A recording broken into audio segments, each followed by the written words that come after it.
Hey y'all, I'm back with part 1 of my February 2025 reading wrap up, so stay tuned. Welcome back to Books with Kimberly. Don't forget to like, comment, share my channel, and subscribe. Y'all, I am back with my February reading wrap up part 1. Because technically I have another week to go and I plan on getting some more books read. But so far I have read 8 books in the month of February. So to keep me from having an extra long video, I'm going to go ahead and speak about the first 8 books that I read this month. And hopefully I'll read 3 or 4 more books in the last week of February. We'll see. So stay tuned for part 2. And this is Black History Month. So of course I am reading all books by Black authors. So let's get right into it. I've read a total of 8 books so far. 6 of these books are ebooks that I read on my Kindle. Honey, me and my Kindle have been getting down. And 2 of these books are audiobooks. The first book I read in February, y'all, this book has been all over Black Book Talk, Black Facebook groups. I literally, for the past couple months, have seen this book every day on my timelines. And that book is Demon's Dream by Elle, Kayson. I do believe this book is considered urban fiction, urban romance. Y'all, I could not wait to get into it. 700 ebook pages. I didn't know how I was going to do it. But when I tell y'all this book is so addicting, I read this book so fast, it was like I was reading a novella. It's so fast paced. There's so much drama and conflict. This is the definition of a page turner. It keeps you intrigued and really keeps you wanting to know what is going to happen next. So the main characters of this book are Demon and Dream. So Dream, y'all, her brother gets into some trouble. He ends up running off and marrying the daughter of this very important person in their society. He makes a lot of money. He is angered when he finds out that his daughter has ran off and got married. And so to keep him from killing this new husband, he strikes a deal with Dream's family to have a daughter for a daughter. He decides to give Dream to his younger half-brother, Demon, y'all. And Demon is called Demon because he is a killer, honey. He will murder you with his bare hands. So Demon is this gruff, mean, unemotional man, always bickering with Dream. They have this back and forth going on. But underneath all of that, there is some tension. The spice does happen eventually. There's 2 romances going on in this book, Dream and Demon, and then we have Smoke and Diana. So a lot happens in this book, and y'all, I was here for all of it. I thought this was a really good book. It was steamy, there was action, there was conflict, had me at the edge of my seat the entire book. I am giving this story 4 stars. I absolutely understand the hype. I did not give it 5 stars because I needed more of an emotional pull with this story. When I'm reading romance, I want the characters to be emotional. And even though Demon is this character who's never loved before, whose heart is cold as ice, I know he has some thoughts and feelings for Dream, so I just wanted those expressed.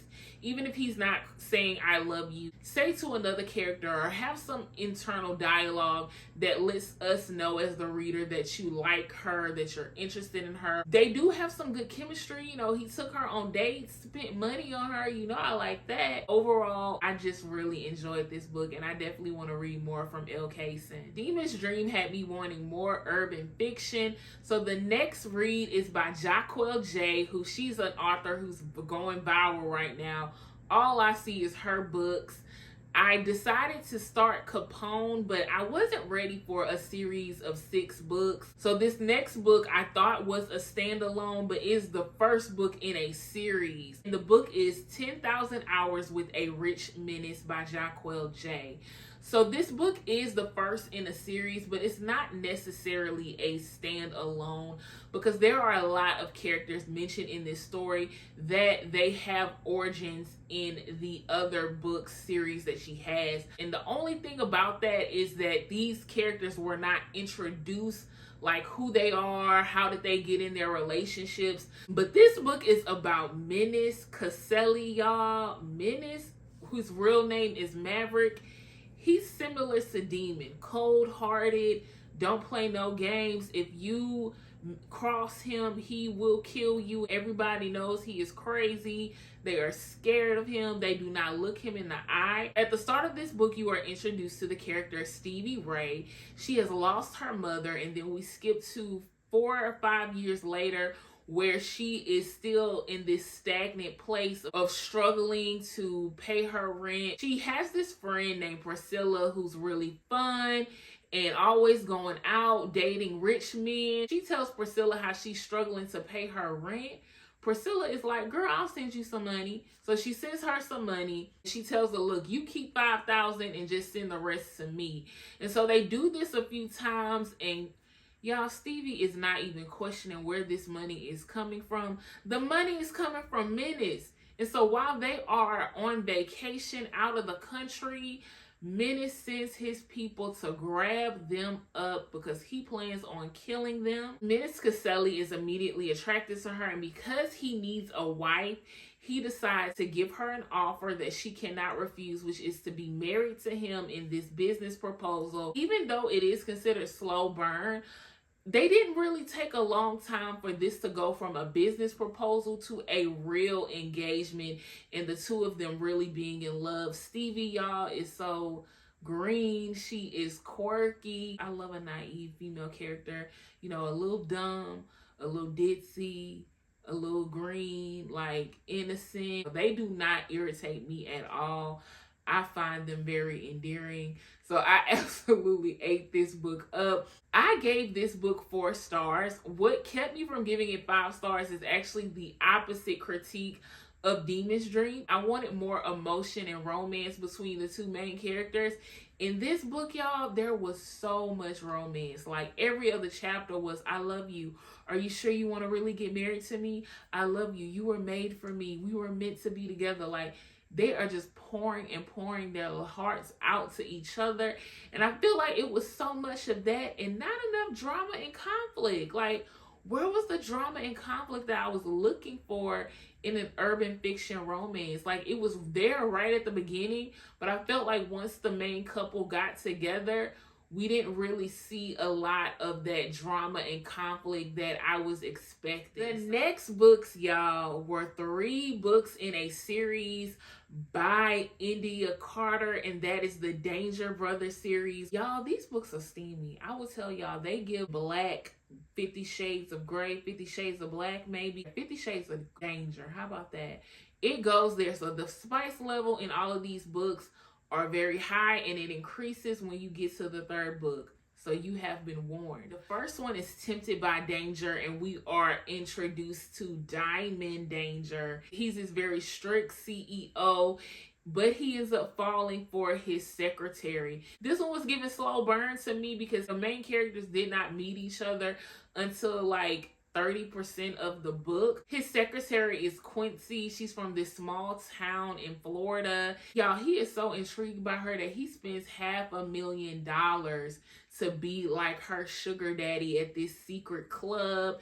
And the two of them, like within the first week of her being his assistant, they together, y'all. They together. I really did enjoy this book and gave it 3 stars. The next one, y'all, Captivated by Danger, was about the brother Diesel. And Diesel falls for Grayson. I love Grayson, y'all. Grayson has a traumatic past. Her ex-husband cheated on her with her cousin. So the book starts off with us knowing that she just is in this low place in her life. A lot of traumatic events have happened. She runs into Diesel in Orange Grove, Florida. Diesel comes at her with an offer that she cannot refuse. He's going to pay for her to go to school, give her a stipend, give her room and board.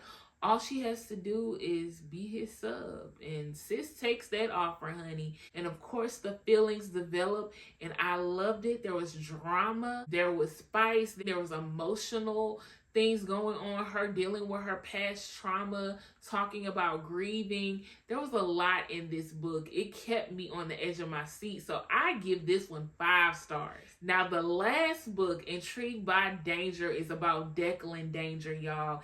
This is another one that takes place in Orange Grove, Florida. And Declan is going through some hard times in his relationship with the mother of his child. The two of them decide they're going to be in an open relationship. And while he's in this open relationship, he starts dealing with Elle. So they start off with this very physical relationship, but the chemistry was there. And so they're sneaking around, having a lot of fun together, but the drama, ooh, when the drama unfolds, the drama was good, the drama was juicy. I gave this one 4 stars. It was my favorite plot, but this one was 100 pages too long, and there were a lot of errors in this one. So that's why I gave it 4 stars. But I love this series, and I'm so ready for Endiyah Carter to write another one just like it, or to continue this series with more characters. So let's get into 2 newly released books that I read this month. I did my highly anticipated book list. Go check out that video. So this month I read 2 of the books from that list that were both released in February. The first one is Losing Sight by Tati Richardson. Tati Richardson also has a pen named T.M. Richardson, and y'all, she writes some really good spice books. This book is labeled a romantic comedy, but it wasn't really giving romantic comedy to me. It was giving romance though, Black romance, of course. The main character is Tanika Ryan. She's a sports journalist, and she is in her 40s. She's fabulous, but sis is having a hard time reading the teleprompters because she needs glasses. And she's been demoted at her job because she has been flubbing the words on the teleprompter. They have replaced her with another girl named Sarah, who is also Black, but she's ambiguous and she's younger. So this book really goes into the main character's career. Because she needs glasses, her friend tells her, look, you need to go hit up my cousin Gideon. He is an optometrist. Go get glasses from him. So she meets Dr. Gideon, and the two of them have some chemistry. Sparks fly. They go on a date. Tanika is the first woman that Gideon has dated since his wife passed away. This book has some supernatural elements to it. This book was good. It was interesting. I did love how Tanika throughout the book is interviewing Black athletes. There's a Black race car driver. This book takes place during Black History Month, so she goes to the Black rodeo and interviews a Black bull rider. I did give this book 3 stars. I'm disappointed because I wanted to give it a 5-star. I just knew I would absolutely love this book, but I do feel like this book was very career heavy, and I know that is to be expected. I feel like other books that I've read where the main character is a journalist or a editor of a magazine, the books are very career heavy. So this book had a lot of Tanika wanting to get promoted at work, Tanika and her drama with Sarah, Tanika interviewing different people. And because Gideon is an optometrist and she's going all over the country and out of the country to interview athletes, I feel like the two of them did not have a lot of scenes together in the first half of the book. A lot of their romance was built off page, and that may be fine for some others, but as a girl who loves her romance, who I want every chapter to just be scenes of the two main characters falling in love, I just think that I didn't get enough romance like I wanted. The next book that was released in February and that I've already read is The Love Lyric by Kristina Forrest.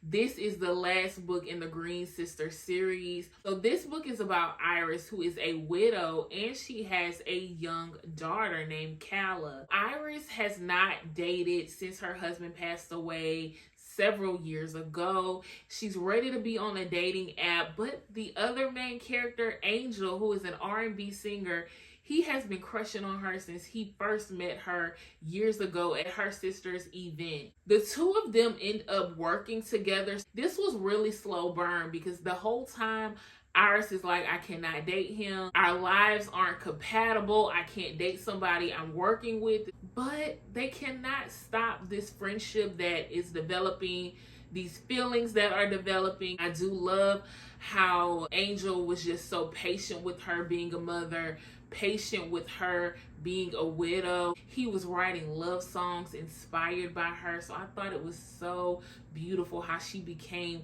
the muse to his R&B songs. I did like the drama at the very end of this book, so I thought it was pretty good, and I give this one 4 stars. So A Love Lyric by Kristina Forrest is a part of my book number 2 Black Romance edition. This next book that I'm going to review is also a part of that challenge, and that book is A Legend in the Baking by Jamie Wesley. Y'all, this book was so charming. The main characters of this book are Sloan and August. So Sloan is passed up for a promotion at her job and she ends up quitting, but her big brother is Donovan, who is one of the 3 NFL players who owns this bakery called Sugar Blitz. She goes to see her brother and gets some sweets and runs into August, who is a former friend, sort of, and the 2 of them had some sparks in the past, but they've been ignoring each other for years. She starts to help the bakery with their social media marketing, and the 2 of them start to work together more because August ends up going viral after he gives a speech about how wonderful women are and how they are inspirations to everyone. And so he has all these women fans showing up at the bakery. So they want to use this traction for marketing purposes to get more people to the bakery. I thought this book was really cute. I am only giving it 3 stars because it was super slow burn. Y'all, I am so excited to talk about this next book. I noticed that there is a new trope that I am starting to really enjoy, and that is romance books that feature a widow. This book that I'm about to review is literally the 5th book I've read this year, where one of the main characters is a widow and they are finding love again. They're dealing with grief. They're dealing with the guilt of loving again. I think these stories are so complex and so beautiful. I was excited to get into Somebody's Husband by Robbi Renee. So the main characters of this book are Dr. Dresden Xavier and Dr. Harper Kingsley. Trigger warning, this book does deal with some very heavy topics. Dr. Dresden is a widow, a lot of grieving, dealing with loss. It is a very heavier read, but I just thought it was so beautiful, y'all. Dr. Dresden has moved to a new town in Missouri. He's the head research doctor at the Monroe University Hospital. Dr. Harper is trying to get tenure and she ends up being part of his research project. So she's dealing with being a caretaker of her ex-husband, but also being in need of love and support. When her and Dr. Dresden first lock eyes, it's literally like insta love. This book is slow burn, and I think that was very appropriate. The 2 of them end up trauma bonding in a way, but the 2 of them end up showing each other a lot of love, care, compassion, and support as they both are journeying through these new chapters in their lives. Y'all, thought this story was so beautiful. I absolutely loved it. It brought me to tears. This book is told in 3rd person, so we get some perspective of Terrence, who is coming to terms with how his relationship with Harper could have been much better and how he needed to show up, and he didn't. And it's just, there's this heaviness of the book, but I just thought it was so beautiful. It literally brought me to tears. I really enjoyed this book. I loved it. I have no critiques. I give this book 5 stars. Y'all, that is it for the books that I've read in February so far. Stay tuned for part 2 of my February reading wrap up. And thank you again for tuning in to a Books with Kimberly video.